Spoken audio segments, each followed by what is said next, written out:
দর্শক, আজ যে দৃশ্যটি চোখে পড়েছে তা দেখলে বিশ্বাস করা কঠিন। ঢালিউডের ইতিহাসে এমন মুহূর্ত খুব কমই দেখা গেছে। অপু বিশ্বাসের পা ধরে ক্ষমা চাইছেন ঢালিউড সুপারস্টার সাকিব খান।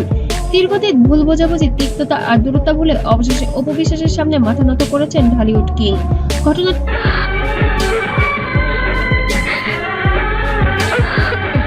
ঘটেছে একান্ত পারিবারিক এক বৈঠকে, যেখানে উপস্থিত ছিলেন উভয় পরিবারের ঘনিষ্ঠ কয়েকজন সদস্য। সূত্র জানিয়েছে, সেদিন পরিবেশ ছিল অত্যন্ত আবেগঘন। চোখে জল নিয়ে সাকিব বলেছিলেন, আমি ভুল করেছি, কিন্তু তুমি আমার জীবনের বড় একটি অংশ। আমি চাই না আমাদের সম্পর্ক এভাবে শেষ হোক। এই কথা শুনে অপু বিশ্বাস নীরব কেঁদে ফেলেন। এর পেছনের কারণ ছিল, অপু বিশ্বাস এবার বেশি রেগে গিয়েছিলেন এবং মামলা করতেও চলে গিয়েছিলেন কোর্টের বারান্দায়, যেটা কিনা সাকিব খানের ক্যারিয়ারকে একদম সম্পূর্ণ ধ্বংস করে দিতে পারত। যার কারণে পারিবারিকভাবে এবার বৈঠক হয়েছে তাদের। বৈঠকে এবার অপু বিশ্বাসের পা ধরেও ক্ষমা চেয়েছেন ঢালিউড সুপারস্টার সাকিব খান। দেখেন, অভিনেতার বাইরেও আমি তো একজন মানুষ, আমারও তো পরিবার আছে, আমারও মা আছে, বাবা আছে, আমার সন্তান আছে। সেখানে উপস্থিত এক প্রত্যক্ষদর্শী জানান, সাকিব নিজেই উঠে গিয়ে অপু বিশ্বাসের পা ধরে ক্ষমা চেয়েছিলেন।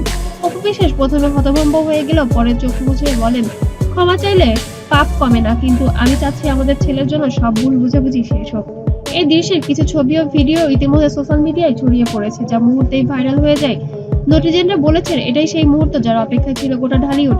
ভালোবাসার জয় হলো অবশেষে। এদিকে সাকিবকে ঘনিষ্ঠ মহল জানিয়েছেন, তিনি এখন অতীতের ভুল শুধরে পারিবারিকভাবে আবার এক ছাদের নিচে আনতে চান। অপু জানিয়েছেন, তিনি চান তাদের সন্তান আব্রাহাম যেন বাবা মায়ের ভালোবাসায় সম্পর্ক বড় হয়। সব মিলিয়ে তার উপরে পড়ুক, that's it. As a mother, আর আমি যেহেতু আমার ডিগনিটি, আমার ব্যক্তিত্ব, আমার এই ক্ষমা প্রার্থনার দৃশ্য যেন নতুন করে আলোর আশা দেখিয়েছে ভক্তদের মনে।